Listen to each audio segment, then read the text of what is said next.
el micrófono, Sí. yo tengo el micrófono prendido ahí. Sí, pero lo habíamos apagado.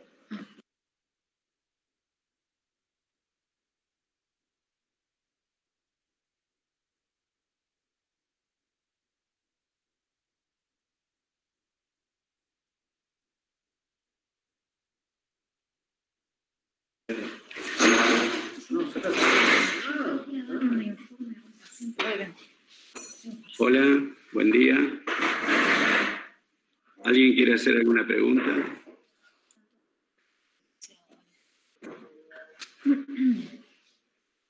Entonces, ¿cómo Sí, se...? lo que tengo Tenemos que esperar a que alguien conteste. decirle que avisen, que vayan levantando la mano, ¿viste? Se puede avisar. Sí. O sea, que sean obras.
Hola, buen día.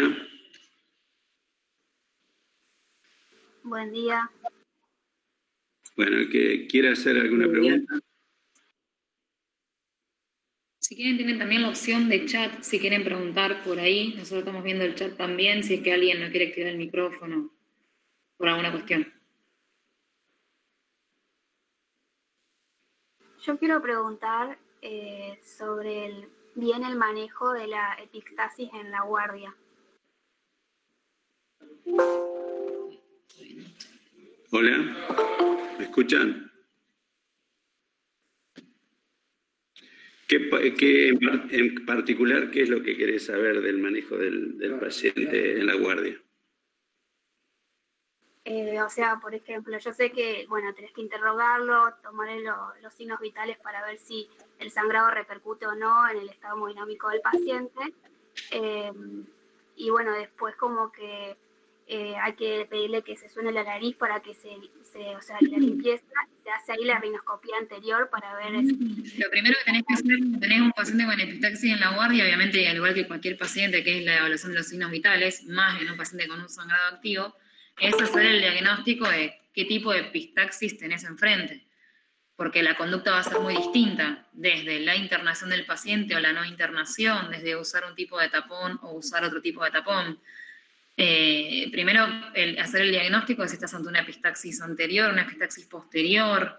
Entonces, primero, digamos, hacer el diagnóstico, entre qué tipo de epistaxis estamos. Después hacer el diagnóstico de cuál es la fosa nasal que sangró, eso que preguntáselo por ahí al paciente.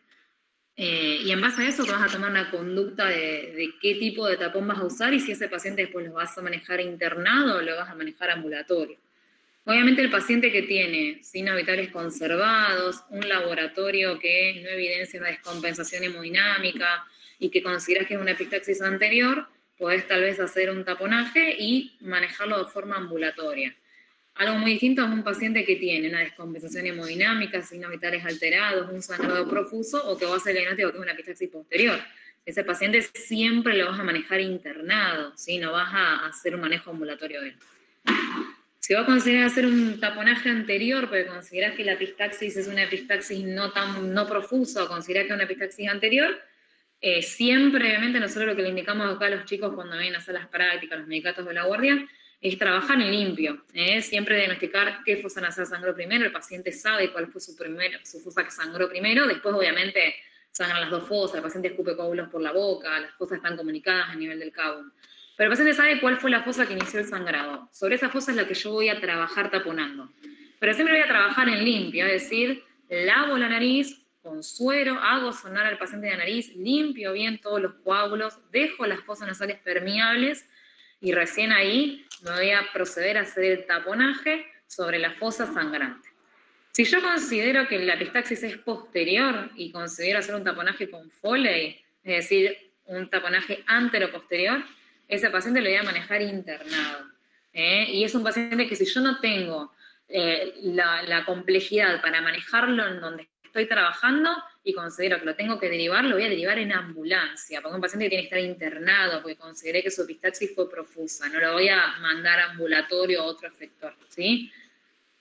El taponaje anterior, si yo lo considero en cuanto a manejo ambulatorio, recuerden que lo vamos a dejar de 3 a 5 días, no se retira antes del tapón, y siempre es un paciente que lo voy a manejar con antibióticos por boca. Tiene un cuerpo extraño nasal, que es el taponaje, entonces lo voy a manejar con antibióticos por boca. Pero lo puedo manejar ambulatorio, no así la epistaxis posterior, ¿sí?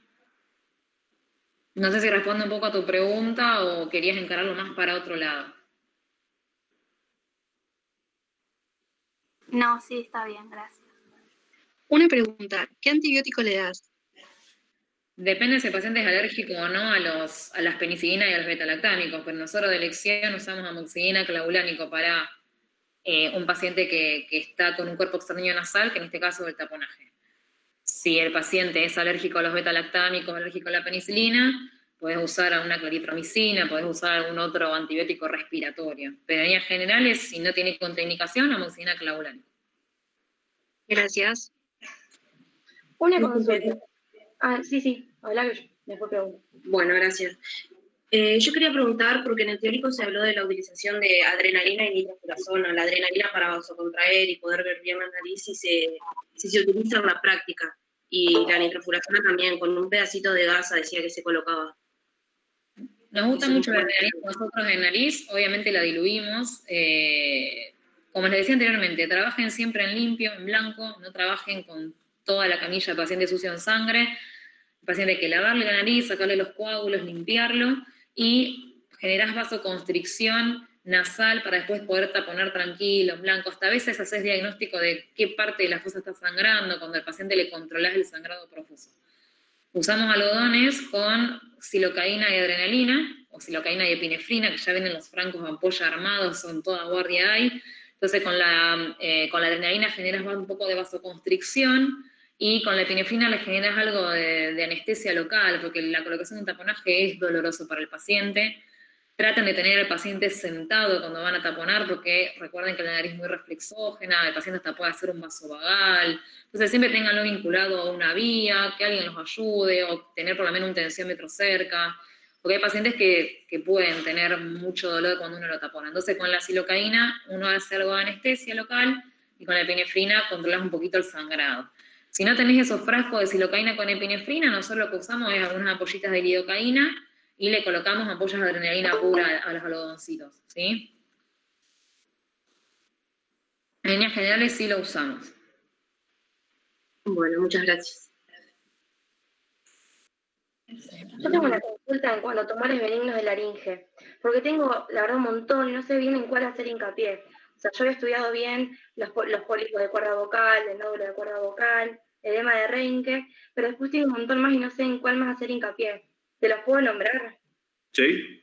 O sea, tengo la neoplasia de origen glandular, adenoma pleomorfo, tumores oncocíticos, eso, no, o sí, no sé. O sea, están los que nombré, esos son los, siento que son los como los principales, el edema de Reinke. Estos se llaman pseudotumores. Joya. Y después Después tenés tumores benignos y tumores malignos. Claro. Y al menos tenés que saber los más frecuentes. Claro. La sintomatología, cómo se hace el diagnóstico. Sí. Primero en la parte de exploración, después ya el diagnóstico anatomopatológico, de la etiopatogenia del tumor de laringe más frecuente, el carcinoma, de los hábitos, paciente, la edad, el sexo, Ajá. Eso es básico, es como hablar de cáncer de pulmón. Tenés que tener un conocimiento Sí, eso sí. de lo más importante y después lo otro es aleatorio. Ah, listo, bueno, gracias. Pero acordate que pólipo, nódulo, edema de Reinke, todo eso son pseudotumores. Que después tenía los condromas, tenía un montón de patologías que no sé, nunca escuché en un teórico y quería preguntar por las dudas si era importante o no, o si hacer mucho hincapié o no en esos temas. Y vos acordate que cada estructura tiene una histología y, Claro. y en base a esa histología va a haber el tipo de tumor que puede haber, algunos más frecuentes, otros muy infrecuentes y otros rarísimos. Listo. Y aparte no mezcles las patologías tumorales de las patologías funcionales de la garganta. Hay un nombre de patologías funcionales y patologías tumorales. Bien, las tumorales tenés benignas y malignas, tratá de no confundirlas porque no tienen demasiada relación entre sí. ¿De acuerdo? Y de las funcionales, priorizá con las más frecuentes, que son nódulos, pólipos de cuerdas vocales, tenés que saber las características. Claro. Y si se asocian o no factores de riesgo. Porque, por ejemplo, el edema de Reinke, que se asocia a factores de riesgo, también lo van a encontrar en un cáncer. Entonces, lo más importante en estos casos es descartar los factores de riesgo. Y obviamente diferenciando si son patologías benignas, malignas o funcionales. Bien. Bueno, y eso tenés que saber cómo hacer el diagnóstico. Porque además de descartar factores de riesgo, tenés que tener en cuenta, como dijo el profesor, edad, sexo, y obviamente el gol estándar, que es la fibroscopía. El método diagnóstico, el método de oro es la fibroscopía. Profe, y por ejemplo, siguiendo la pregunta de la compañera, ¿los laringoceles en qué clasificación estaría? Porque acá los clasifican como tumores benignos y malignos, pero los funcionales, y eso es la primera vez que lo escucho. Esa clasificación ustedes la están viendo en el diamante, ¿no? Sí. Claro. Sí, Sí, diamante no pone funcionales. El diamante tal vez los pone como tumores benignos, pero como dice acá el doctor Rulioni, son patologías funcionales. El laringocele también aparece ante exacerbaciones de la presión a nivel laringio, ¿sí? Si vamos a lo que es la etiopatogenia, son lesiones, ni siquiera la podemos clasificar tal vez como tumores benignos, son lesiones funcionales, pero es verdad que en el diamante los clasifican como tumores benignos. Uh-huh. Bueno, gracias. Pero vas a hacer lo que está en el libro.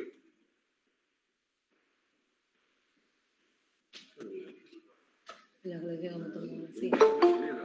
Eso que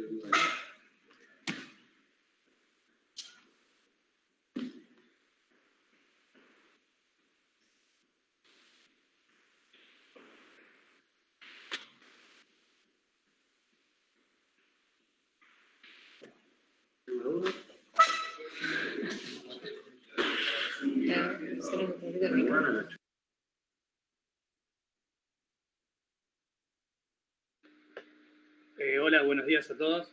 Tengo una pregunta sobre insuficiencia ventilatoria nasal. Con respecto a la clasificación de la misma, en cuantitativa y cualitativa, podríamos decir que dentro de las cuantitativas que tenemos la clasificación orgánica funcional, podríamos decir que la orgánica son por alteraciones de la anatomía, digamos, o consecuencia, por ejemplo, de traumatismos que se pueden generar. ¿Sí? Bien, o sea, decir orgánico es lo mismo que decir alteración de la anatomía, digamos. No necesariamente. Es alteración de la anatomía, pero por la anatomía propia en sí que está alterada, por algún problema disfuncional, o porque puede ser otro tipo de patología orgánica que altere la anatomía. Pero eso está muy clarito en el diamante. ¿Cuál es la duda? No, simplemente eso era porque quería saber si lo podía clasificar también de esa manera, para poder comprenderlo mejor. Sí, basate en la clasificación del diamante porque está muy bien y está claro. Listo, excelente, gracias.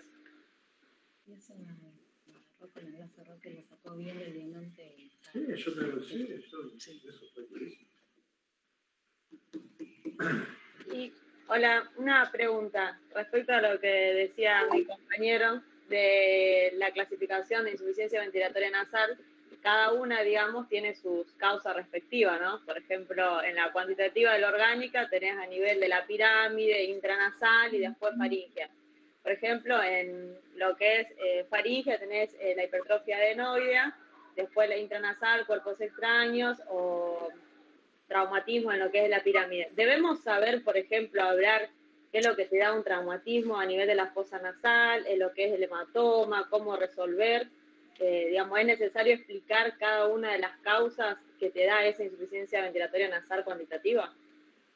Eso depende del docente. Vos tenés que saber clasificarlas en base a causas, ¿no es cierto? Puede ser tumorales, inflamatorias, traumáticas, etcétera, ¿no es cierto?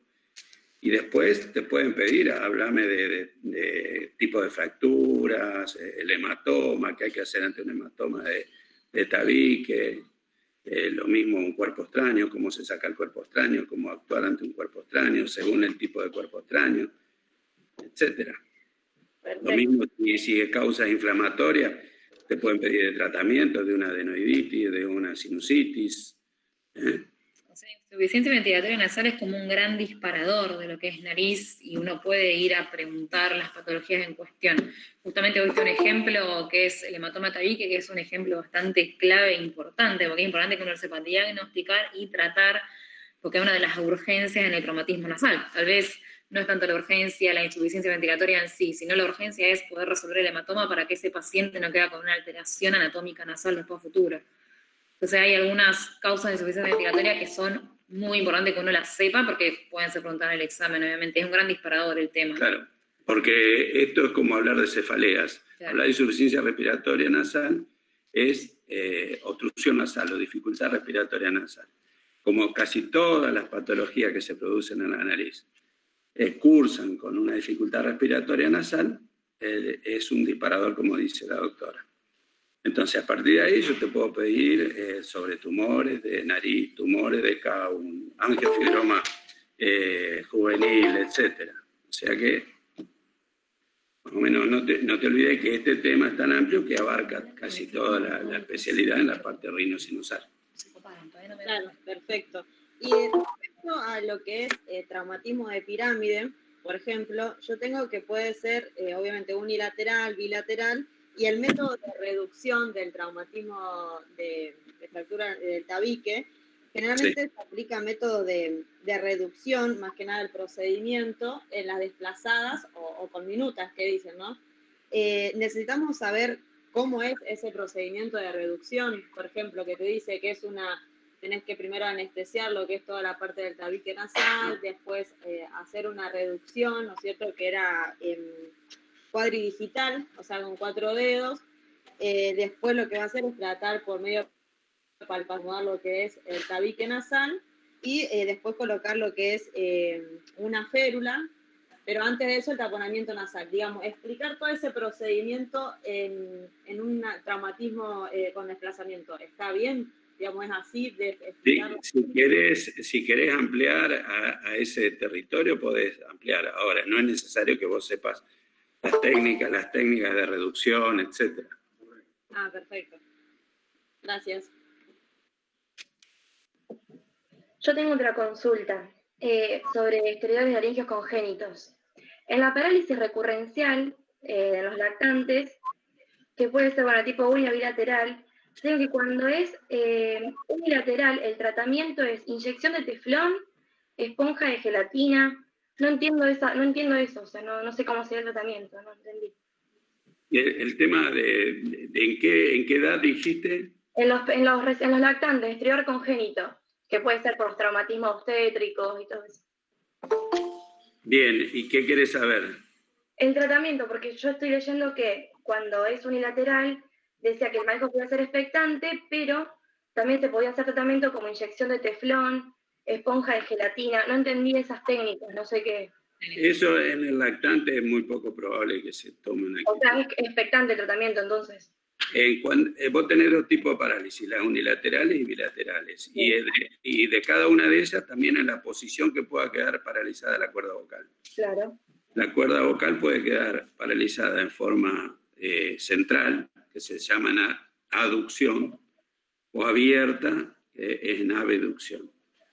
Cuando el paciente tiene una parálisis recurrencial en abducción, va a tener mala calidad de voz, pero no va a tener dificultades respiratorias. Claro. Eso lo tenés que saber. Y cuando las cuerdas vocales, si llega a ser bilateral, va a tener, si se paralizan en aducción, va a tener mucha dificultad respiratoria. Van a estar como cerradas las cuerdas vocales. Claro, sin duda. Y va a tener muy buena calidad de voz, pero al revés, si tiene en abducción. No va a tener dificultad respiratoria, pero va a tener muy mala calidad de voz. Y después, ¿qué se usa para cada una de las posibilidades o de las variantes? Es un tema, como recién hablamos de lo del traumatismo. Ah, bueno. Y ya más técnico de la especialidad, saber qué se hace. Podés mencionar que existen recursos. Claro. De engordar la cuerda vocales con teflón, algún tipo de cirugía para que el paciente respire mejor, resecando parte de cuerda. Pero no es necesario tanto en eso, entrar en eso. Saber que existe como posibilidad de tratamiento esas técnicas, sí. Y la última, con respecto a la laringomalacia en los chiquitos. También el manejo sería expectante, si después no crece o si no revierte espontáneamente, al año se hace tratamiento quirúrgico. Si es una laringomalacia, no va a necesitar ningún tratamiento quirúrgico. Ah, bueno. Gracias. Hola, ¿cómo andan? Una consulta. Sí. En un flemón periamigdalino, ¿una amigdalectomía se hace después del primer episodio o a partir de 2 o 3 episodios? Conducta actual. La conducta actual es quirúrgica. Se resuelve de forma quirúrgica. Se opera en caliente, es decir, dentro de las 48 horas. Por supuesto que el diamante lo que dice es que hay que punzarlo, hay que hacer un drenaje de la colección, y en el caso de que siga estando el flemón, con la evaluación clínica se siga observando, lo que hace es volver a realizar la punción. Pero la conducta actual es quirúrgica. Si no se operara, tiene que enfriar el proceso, que lleva mínimo 30 días. Y después se practica la amigdalectomía una vez enfriado el proceso. Por supuesto, también tiene que tener en cuenta los criterios. Primer flemón de causa amigdalina es quirúrgico, segundo flemón de causa no amigdalina también es quirúrgico. ¿Cuál sería la duda? Ahí estaba, dentro de toda esa respuesta estaba mi duda. Perfecto. Con respecto al flemón, los estudios por imagen, porque vi que se pide RX o TAC. No, si vos tenés si vos estás en un lugar que tenga tercer nivel y puedas acceder a un TAC, el estudio del cuello es mediante una tomografía con contraste. Lo que ahora le vas a pedir a un paciente con una sospecha de complicación, de una infección de cavidad bucal o de espacio faríngeo, ya sea una angina pultácea complicada, un flemón odontógeno que pueda hacerte una angina de Ludwig. Siempre que quieras estudiar el cuello lo tenés que hacer mediante una tomografía de cuello con contraste endovenoso. Y sospechás compromiso torácico, es decir, el compromiso más temido de todas estas condiciones, que es la mediastinitis, le vas a agregar un TAC de tórax, tomografía de cuello y tórax con contraste. Si vos estás en un tercer nivel, no vas a dudar de pedirle una tomografía al paciente, obviamente. No te digo que la radiografía tal vez no te sirva para sacar algunas conclusiones, pero si vos estás en un tercer nivel y querés tomar una conducta quirúrgica o una conducta terapéutica con un paciente con una infección de esta, que son infecciones importantes del cuello, le vas a pedir la tomografía. Tomografía del cuello con contraste y sospechás una mediastinitis, le vas a agregar el tórax con contraste. El diagnóstico clínico vaginológico. Y una pregunta, ¿y por qué es con contraste? Porque justamente estás buscando el estudio de partes blandas, estás buscando el estudio de un proceso infeccioso, así que siempre para poder contextualizar un absceso o ver bien los límites que tiene el proceso infeccioso, necesitas inyectarle contraste al paciente. Obviamente que si el paciente es alérgico al contraste o tiene una terrible falla renal o alguna contraindicación a la inyección de un contraste, que es un contraste iodado, no son contrastes gratis, vamos a decirlo, obviamente que podés usar un atomo sin contraste, pero pierde validez el estudio. Si es un paciente que no tiene ninguna contraindicación para la inyección de iodo, el estudio contrastado es el más sensible y el más específico. Ah, claro, gracias.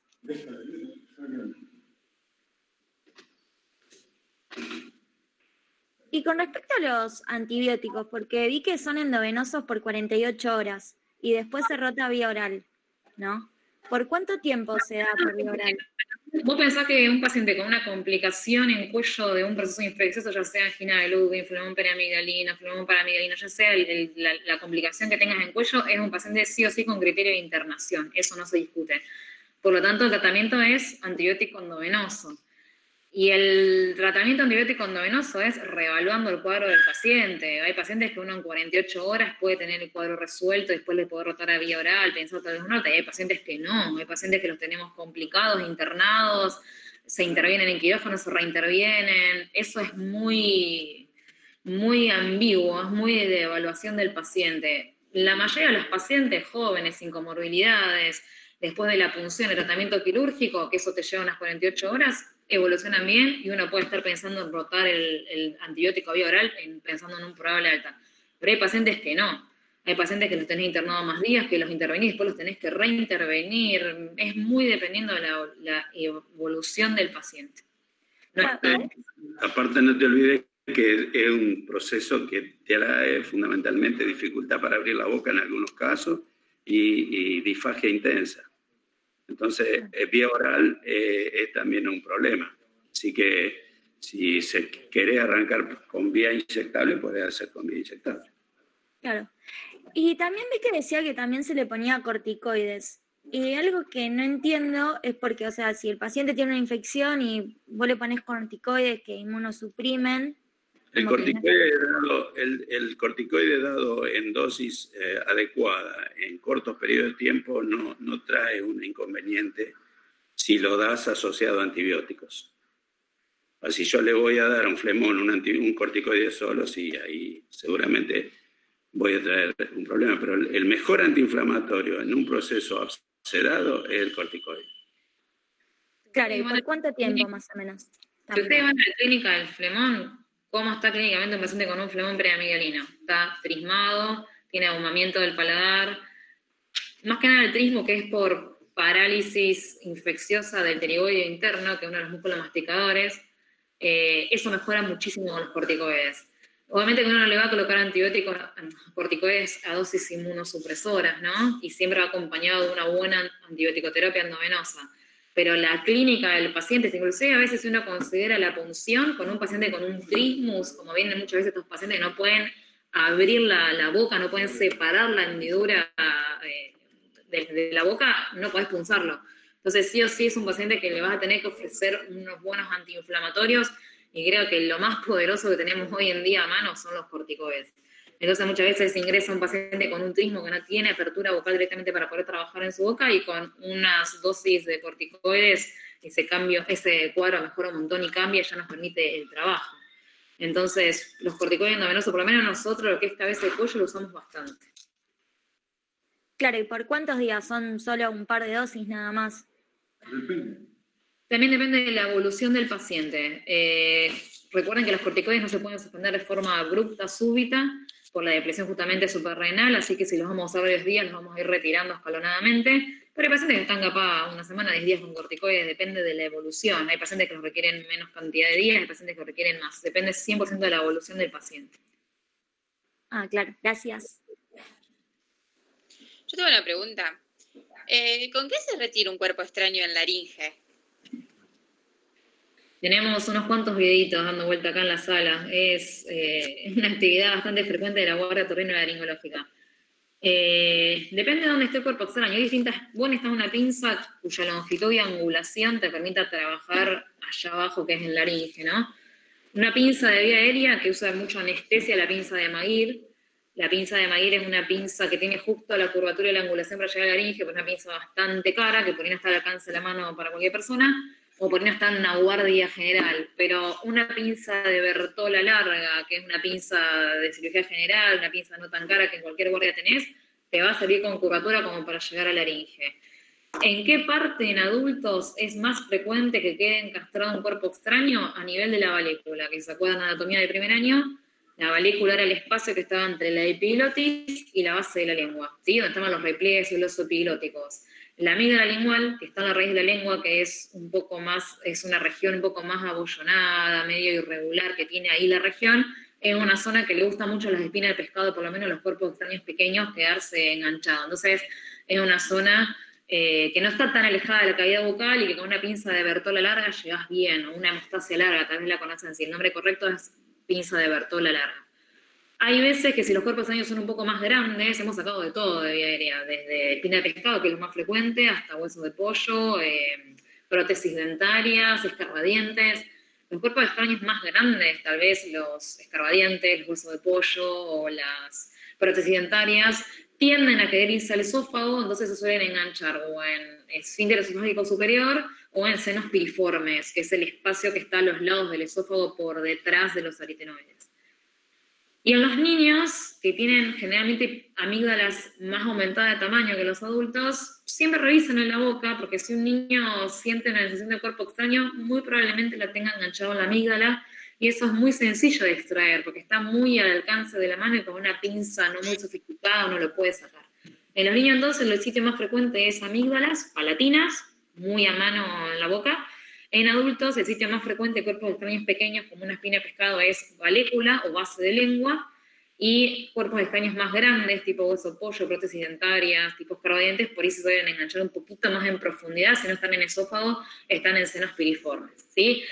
Para todos casos, con una pinza de Bertola larga llegás bien. Si tenés una Magir, que es una pinza de vía aérea que usa mucha anestesia para sacar dientes en una intubación dificultosa y demás, mucho mejor, mucho más cómoda. Pero una pinza de Bertola larga usamos nosotros habitualmente, sacás cualquier cuerpo extraño. Dale, muchas gracias. Y la última, ¿cuál es el tratamiento sintomático de una hipertrofia adenoidea? Bien, tratamiento sintomático, no estamos hablando de una adenoiditis, que es una infección de la adenoides, sino de una hipertrofia, de una vegetación adenoidea no complicada en el momento. Lo que se le da al paciente, que a veces funciona y a veces no tanto, es spray nasal. Un spray nasal con corticoide tópico, como puede ser la mometasona o la fluticasona, sostenido en el tiempo, siendo constante con el tratamiento. No nos sirve aplicar el spray hoy, mañana no, pasado sí. Tiene que ser un tratamiento sostenido, coherente. En ese caso hay pacientes que sostienen su vegetación lo menos sintomático posible. Hay pacientes que tienen criterio quirúrgico, pero un tratamiento sostén médico puede ser mediante un spray nasal de corticoide tópico, mometasona, fluticasona, el que se les ocurra. Esos son los que usamos habitualmente nosotros acá. Muchas gracias. No, de nada.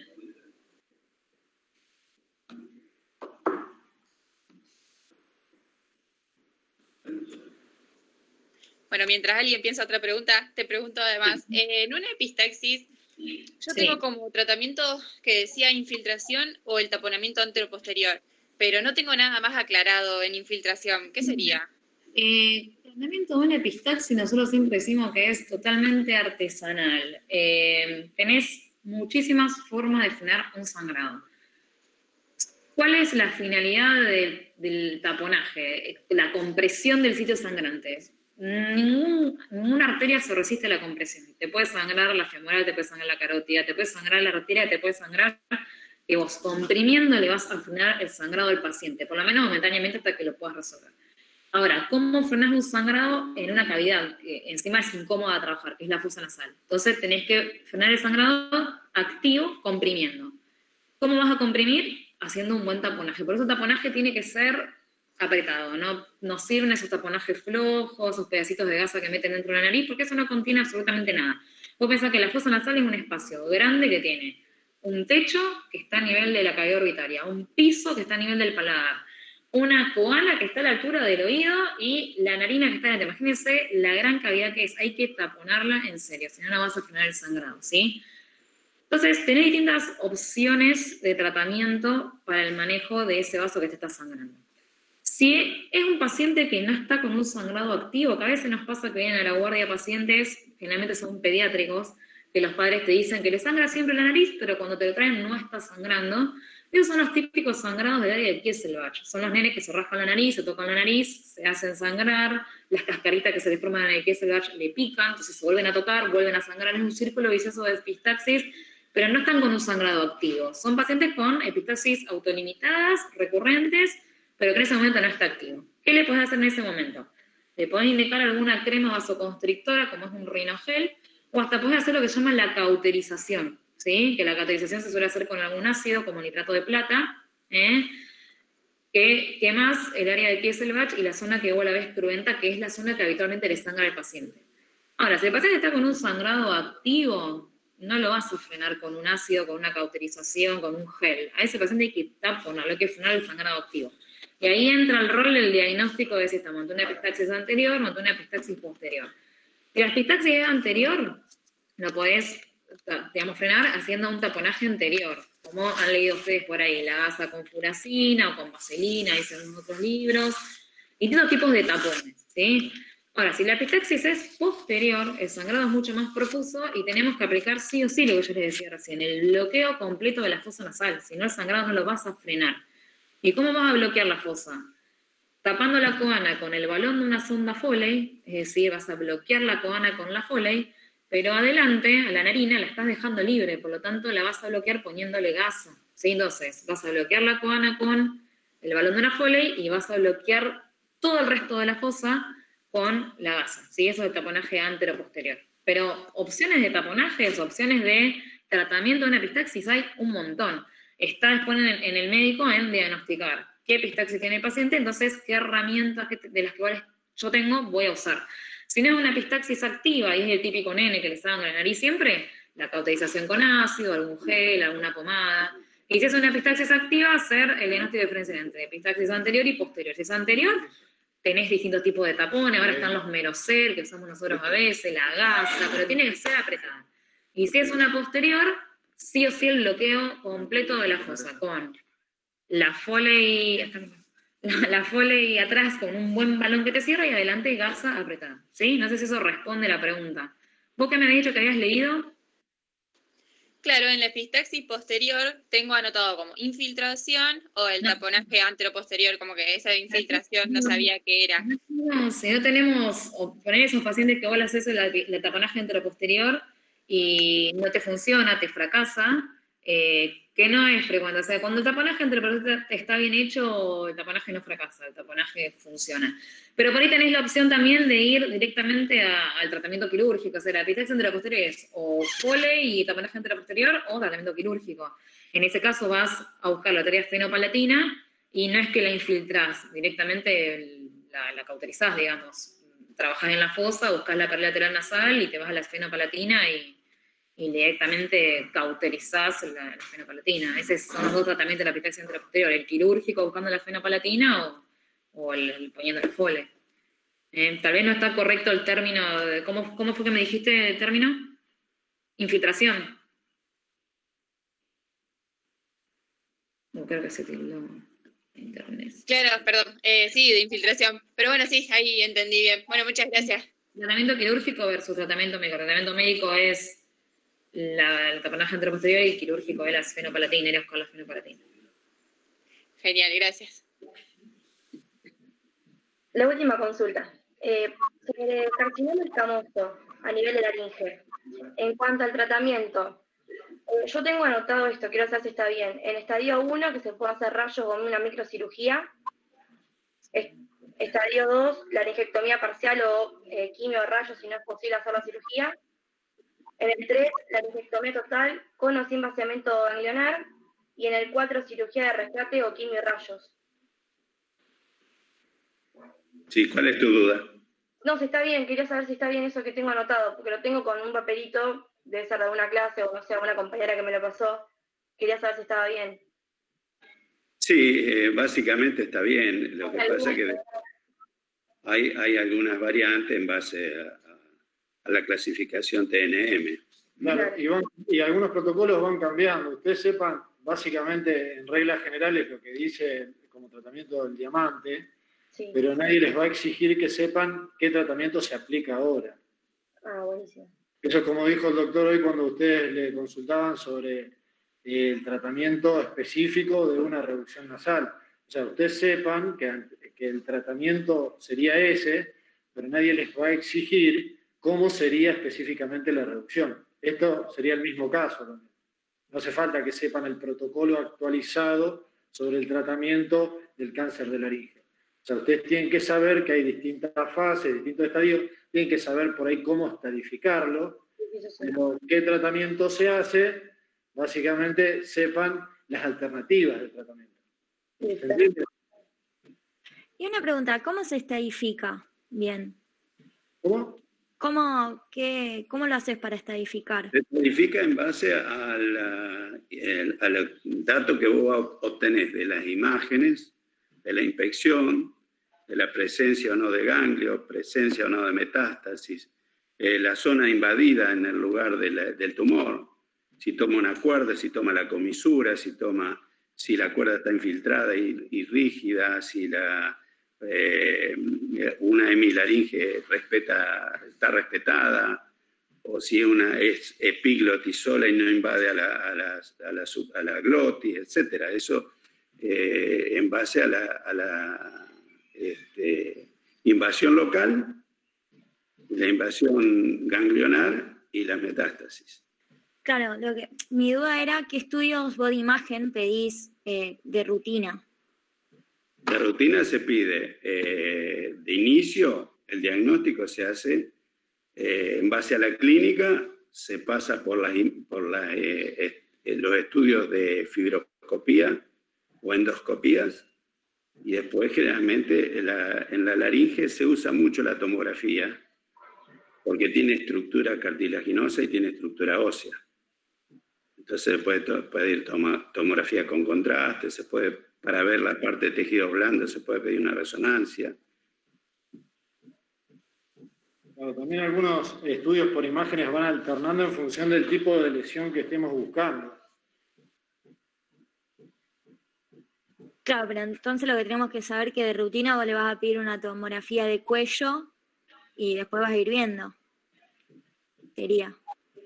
Sí, estudios por imágenes los que más se utilizan actualmente para la estadificación, que ayudan mucho en el diagnóstico, y como te dije en la estadificación, son la tomografía multislice con contraste y la resonancia también con contraste.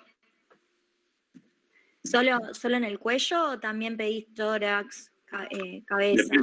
Depende, generalmente se puede hacer eso localizado, y si podés buscar, si querés ver la parte pulmonar, también se puede pedir, o desde una radiografía hasta una imagen tomográfica.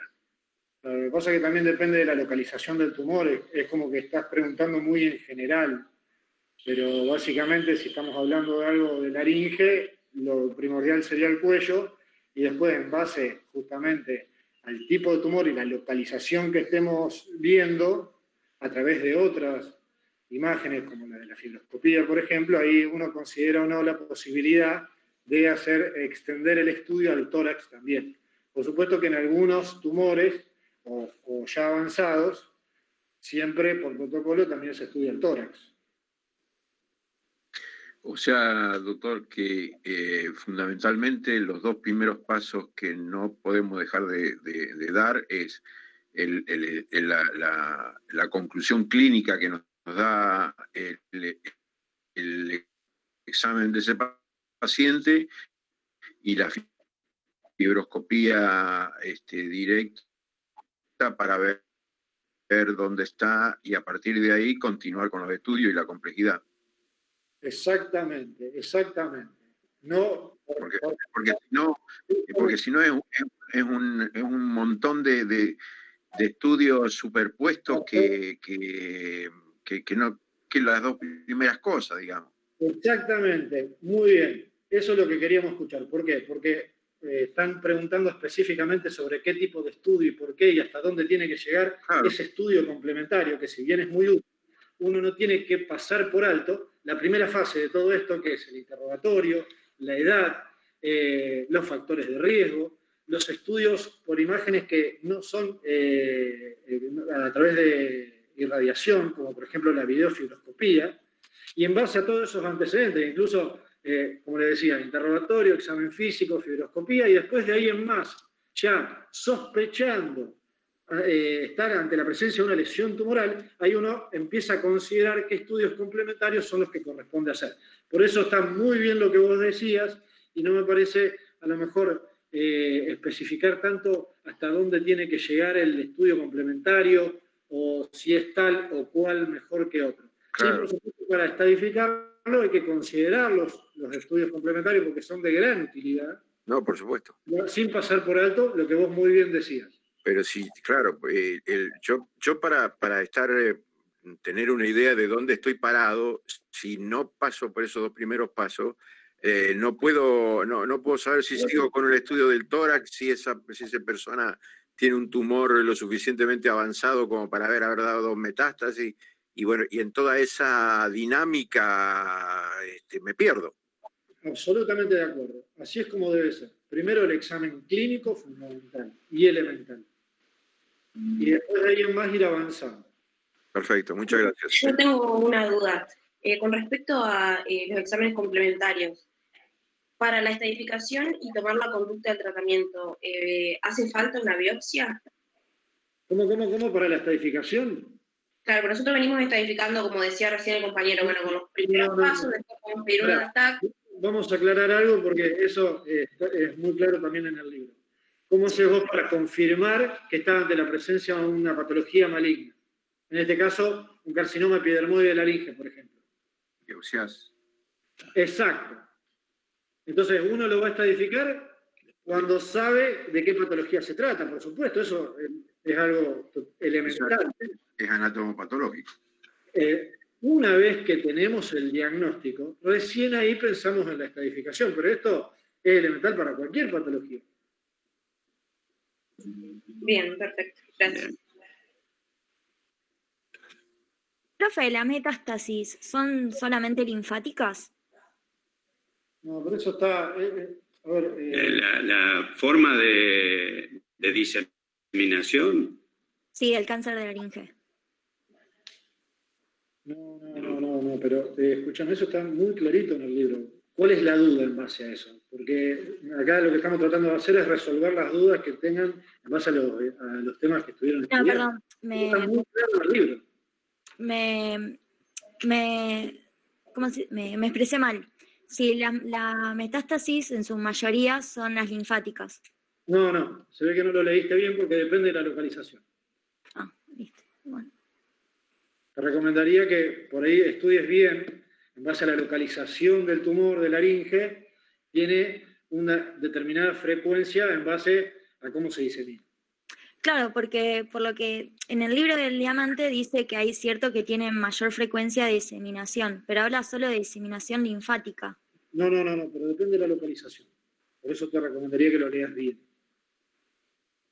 ¿Vos querés saber qué vía utiliza? Y bueno, siempre hay una cuestión relacionada con la circulación linfática, la circulación venosa, la circulación sanguínea. O sea, hay que entrar a hablar sobre los mecanismos de diseminación de las metástasis en los distintos tipos de tumores. Pero lo que sabemos acá, que más irrigación linfática tenga un territorio de la laringe, va a tener mayor predisposición a que dé tempranamente metástasis o más tardíamente. Sí, eso yo lo tenía en claro, pero mi duda era si las metástasis, por ejemplo, por contigüidad o en las hematógenas también existen, porque en el libro nada más habla sobre la proporción de drenaje linfático va a ser la mayor proporción, va a generar metástasis.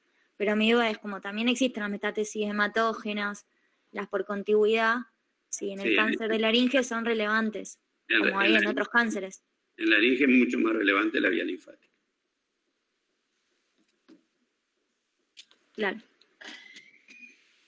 Y por contigüidad es infiltración, irradiación, diríamos. No sería una metástasis.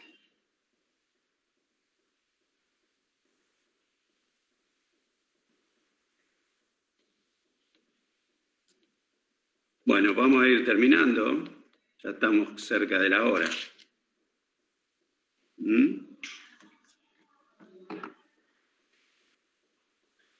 Profe, yo quería preguntarles, según la localización topográfica del tumor, si es supraglótico, glótico o subglótico, qué síntoma predomina en cada uno, porque si bien hay síntomas tardíos y tempranos, se puede, como que se pueden, no sé, ambos, por ejemplo, los glóticos pueden presentar disfonía, que es temprano, pero también los subglóticos lo pueden presentar tardíamente.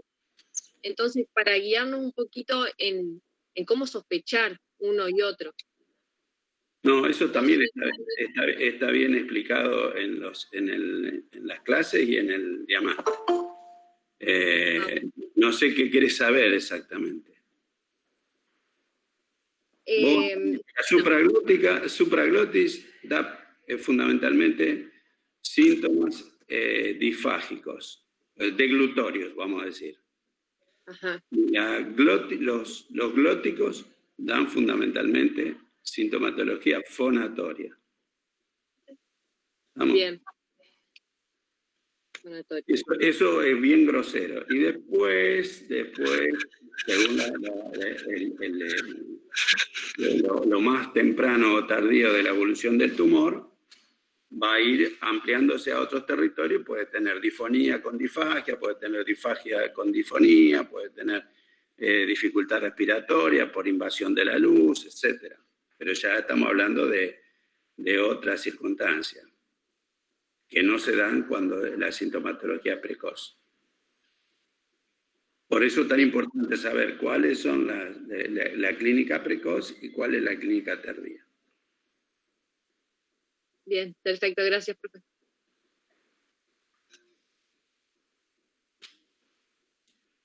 ¿Alguna otra pregunta?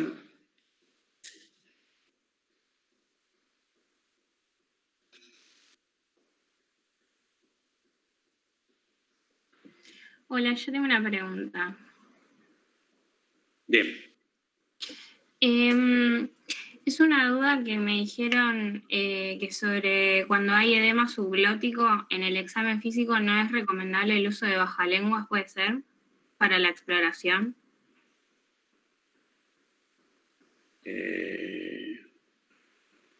Si es subglótico, por más que uses el bajalengua no vas a llegar a ver la subglotis. Claro, en realidad creo que me lo dijeron refiriéndose a cuando uno sospecha cualquiera de estos síndromes, que no use el bajalengua para el examen físico. Tipo si uno escucha un estridor, por ejemplo. Sí, hay algo relacionado con el tema de la laringitis subglótica, que no usar el bajalengua. El tema es no despertar más un reflejo nauseoso y que se pueda sumar a la dificultad respiratoria en un chiquito. Claro. Ustedes saben que hasta qué lugar se tiene que poner el bajalengua para que no produzca reflejo nauseoso. Y tampoco siempre esa famosa técnica de decir, cuando al paciente le va a hacer el examen orofaringeo con un bajalengua, hacerle sacar la lengua. La lengua tiene que estar siempre en el piso de la boca y el bajalengua tiene que apoyarse en los 2/3 anteriores de la lengua, porque detrás de la bilingual es donde hay un territorio glosofaringeo fundamentalmente que produce mucho reflejo nauseoso. Perfecto. Gracias, muy amable. ¿Listo? Bueno, 2 preguntas más si quieren y terminamos.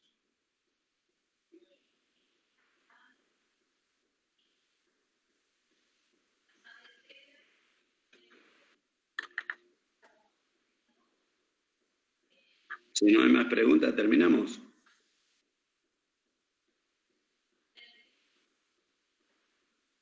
Bueno, chicos. Yo una última pregunta, más que nada, es saber la parte de tumores nasales, hasta dónde hay que saber, por ejemplo, porque una clasificación de los tumores propiamente dicho, digamos, de fosa nasal, en benignos o malignos, y entonces es una subclasificación, digamos, de si es epitelial, colectivo, lo propiamente dicho, lo que tiene una agresión local, son bastantes por ahí, hasta dónde conocer, digamos. Sí, básicamente tener una idea de los tipos de tumores, la histología de los tumores que hay en nariz, y en la parte rinosinusal. O sea, eso tiene que saberlo. Tiene que saber cuáles son los más frecuentes. Y tiene que saber la clínica de la presentación de los distintos tumores. Y los hábitos de los pacientes que tienen tumores de nariz. Fundamentalmente los hábitos laborales, los hábitos higiénico-dietéticos, etc. El origen del paciente, de qué localidad es, etc.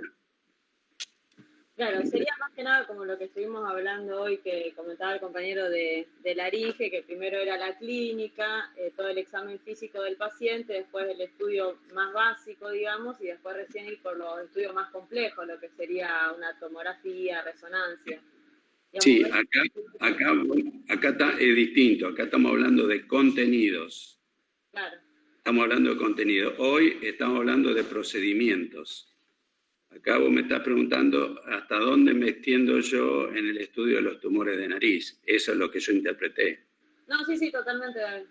Y lo otro era qué procedimientos usaba en los tumores de laringe. ¿No? Claro. Acá también tenés que tener una idea de los tipos histológicos en forma genérica, la clínica de presentación de los tumores nasales, la parte de hábitos en los tumores nasales, en las cuestiones laborales también que predisponen a los tumores nasales, y después todo lo que es los métodos diagnósticos y muy poco relacionado con tratamiento, porque son tantos los tumores de nariz que tenés toda la serie linfoproliferativa, los carcinomatosos, etc. Así que bueno, eso básicamente es lo que vos tenés que saber. Perfecto, muchas gracias. No más de lo que está en el seminario escrito, seminario que se colgó en la página. Perfecto, lo voy a buscar entonces. Muchas gracias, profe. Y si no, con lo que está en el diamante es bastante abundante lo que hay. Bueno, terminamos entonces. Una última pregunta. ¿Cómo es la página de Otorrino? No están colgados ¿Está en el YouTube de los seminarios? Sí. Está en el canal de YouTube de la facultad, que por ahí me fijo si se las digo exactamente, pero está en el canal de YouTube de la Facultad de Ciencias Médicas. Listo, gracias. Creo que si pones en el buscador YouTube FCMUNR, lo primero que te salta es el canal de la facultad. Y ahí están colgados no solo los otorrinos, sino de todas las materias. Es como una descripción de YouTube de facultad. Buenísimo, gracias. Bueno, listo, chicos. Suerte, nos despedimos. Chao, muchas gracias. Gracias, doctor. Chao, hasta luego. Todos.